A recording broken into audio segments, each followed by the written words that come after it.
This one is an example of unbalanced assignment problem.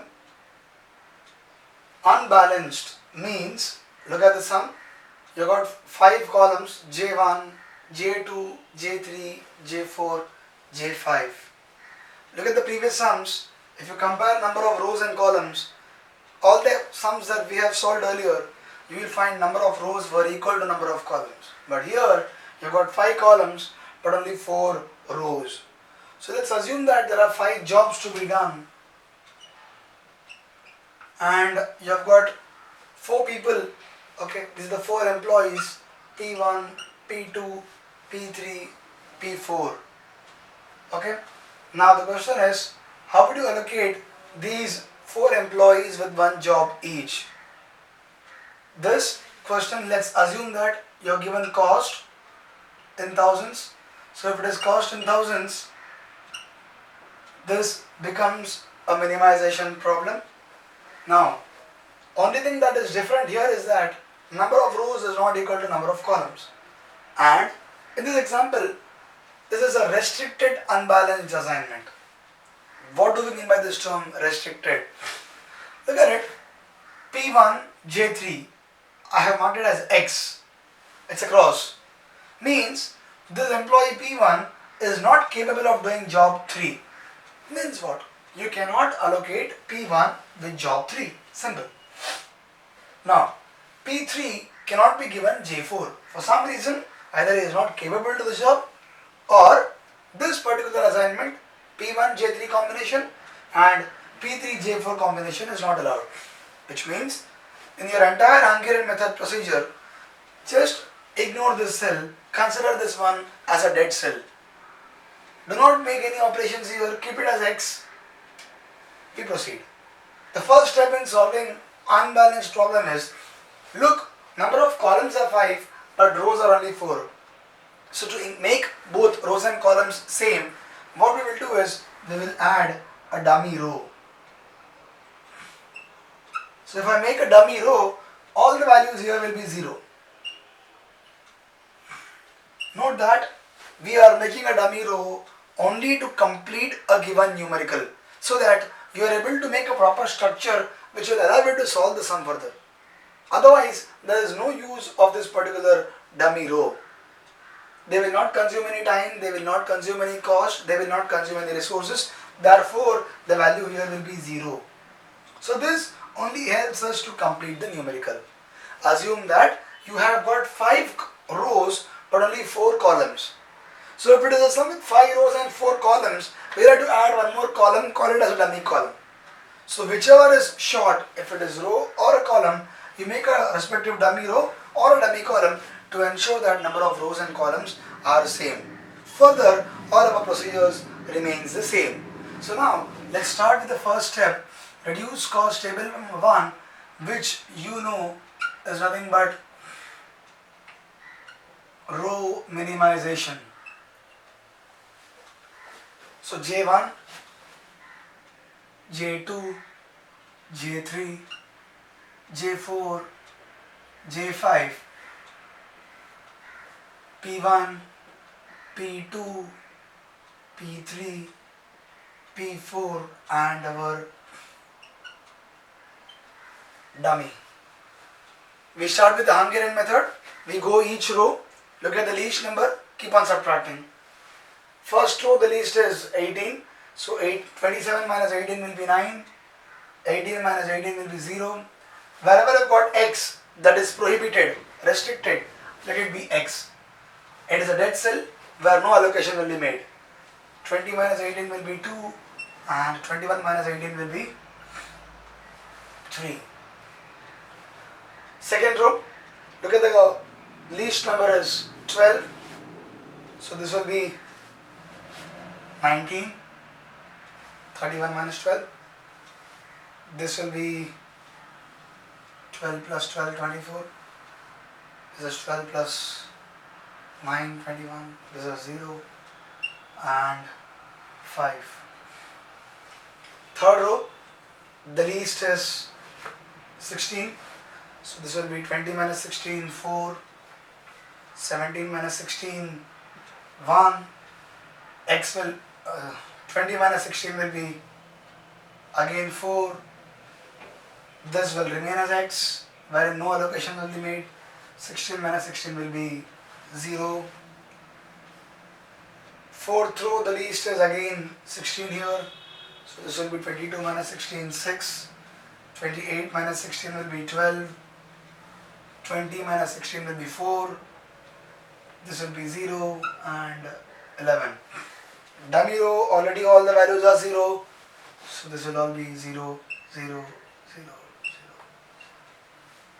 Since we have already made one dummy row, we have got one row full of zeros, which means all the columns automatically have 1 0. If all the columns have got 1 0, we need not proceed for the second RCD. I mean, we need not go for a column minimization. Very purpose of going for a column minimization is to ensure that we get zeros in all the columns. Since we have got zeros in all the columns, there is no need to go for the next step, that is column minimization. Directly check if optimal solution is possible in this particular stage. For that, we need to cover all zeros with minimum possible number of lines. So, very obvious, if I draw one line like this, I am able to cover almost 1, 2, 3, 4, 5 zeros at one go. If I draw a line like this, again I am able to cover 2 more zeros. I can draw a line like this, or I can draw a line like this. Both are right. I am able to cover 1 0. I draw it like this because we have got 2 zeros. But even if you draw it like this, you are equally right. So now, one more 0 is left. So let's say I draw it like this. I can draw a line like this again to cover the 0. Both the ways we are right. Now, the minimum number of lines, all the zeros are covered. Check it out. 1, 2, 3, 4. So minimum number of lines to cover all zeros is 4, but the matrix size is 5, which means number of lines is not equal to matrix size. Optimal solution is not possible. So if optimal solution is not possible, we need to look at the least unmarked number. Least unmarked number 9, 19, 4, 6, 9, 4, 4. Look at it, the least is 4. So we take the least unmarked, which is 4, and as discussed in our previous examples, we take this 4, add it wherever you've got intersections, subtract it wherever it is unmarked, and all the other marked numbers will now remain same. So we proceed to the next reduced cost table number 2, J1, J2, so 5 jobs and 5 people P1,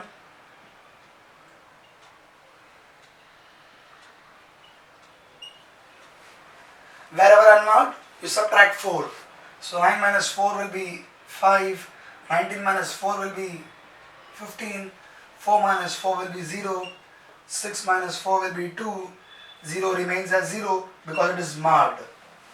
These 3 numbers will remain same because it is marked.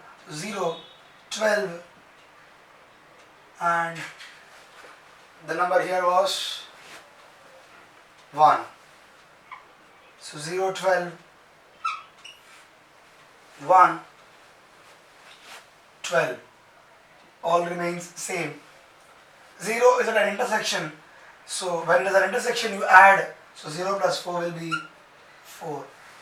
X will remain as x, 9 minus 4 will be 5, 4 minus 4 will be 0, again 4 minus 4 0, 0 is marked, the number will remain 0, same. 2, 0, x, 0, all will remain same, those are marked, so 2, 0, x, 0, marked. This 0 is at an intersection, so when there is an intersection, add the least unmarked, that is add 4, 0 plus 4 becomes 4, and finally 3, 5, 0, 11 will remain the same. This 0 is at an intersection, so you add 4. With this solution, now you check if optimal solution is possible.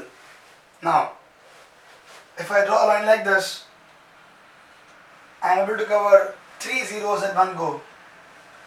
If I draw a line like this, I am able to cover another 2 zeros at one go. Again, if I draw a line like this, 2 more zeros covered. Now I'm left with just 2 more zeros, one here and one here. I can draw it anyways.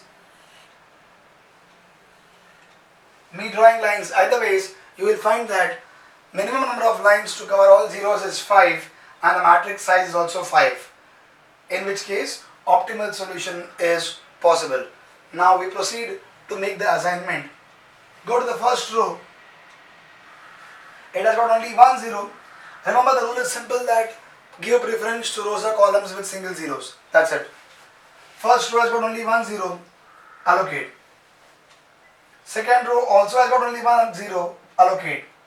So if I allocate here, this automatically gets cancelled because J4 is already given to P2, cannot be given to anybody else. There are 3 zeros here, the third row, put on hold. Come to the fourth row, you have got only one zero. Now, one is already cancelled, so left with one, you can allocate. So if I give P4, J3, J3 cannot be given to P3, gets cancelled. J3 cannot be given to P5 as well, gets cancelled. Now, still here there are two zeros, but if I come to P5, it's got only one option. So allocate to P5.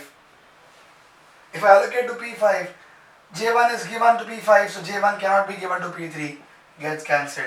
So what is left for P3 is only J5. Simple. So which means, how do I conclude? P1 will get job 2, and if P1 gets job 2, the cost is 18. Look, the least possible. P2 gets job 4, J4. So P2 gets J4 is again the minimum 12 cost. P3 gets J5.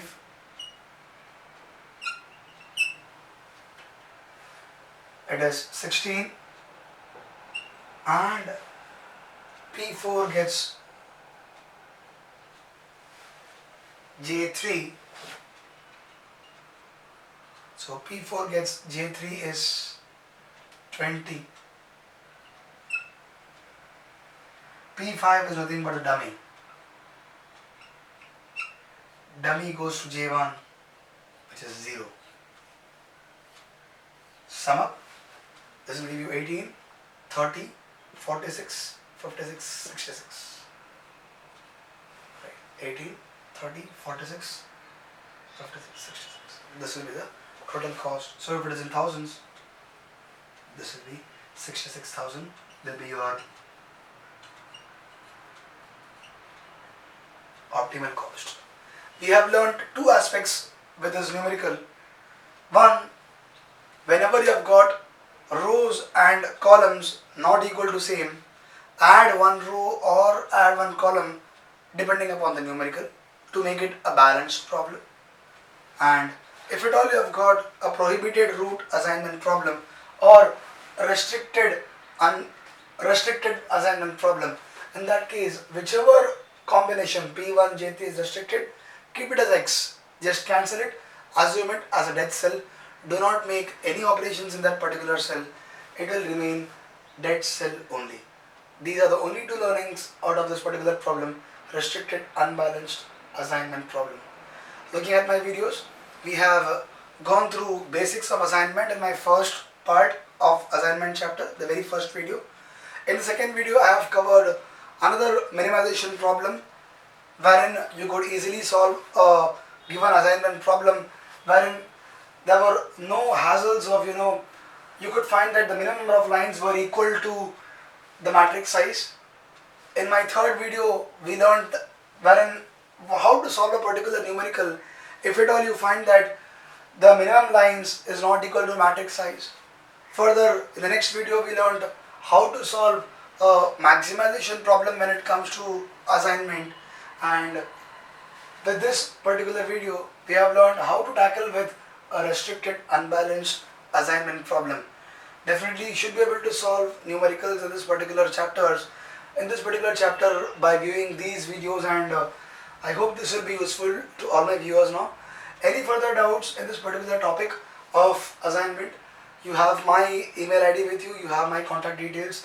Definitely I'll be grateful to help anyone for any kind of doubts in this particular topic. We will definitely go ahead with the next topic in this particular subject, operations research. You may view these videos also, the upcoming videos, which will help you tackle numericals and operations research. Thank you.